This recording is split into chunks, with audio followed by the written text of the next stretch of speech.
A small brown seed born. She was living alone by herself. One day, the sun came down to her and said,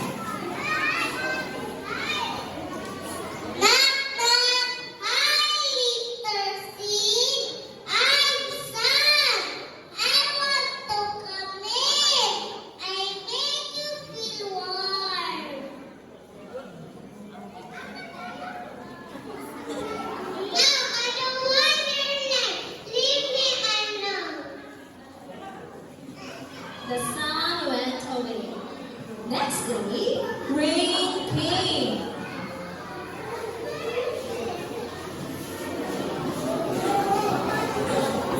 Rain said,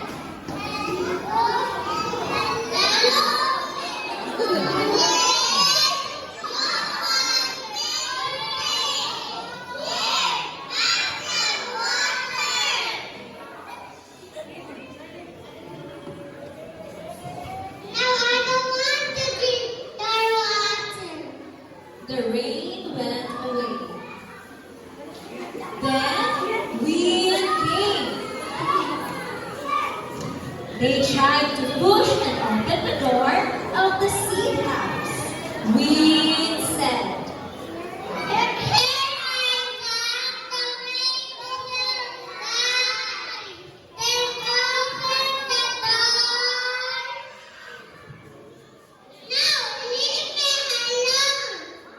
the wind went away. Days passed. The seed felt lonely.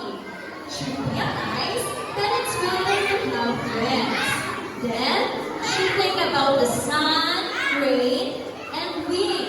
And she wished.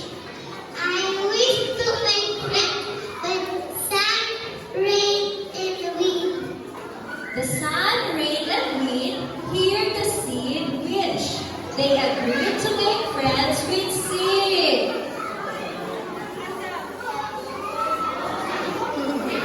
The sun gave her light. Rain poured her water. And wind gave her air. Days passed. The seed grew into a sprout.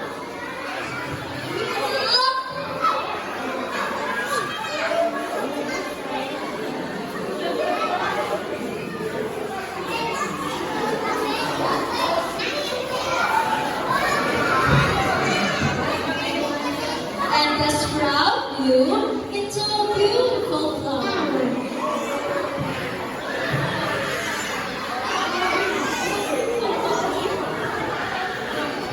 Her friends were so happy. Moral of the story, surround yourself with friends who genuinely support you and appreciate friends who take time to spend with you.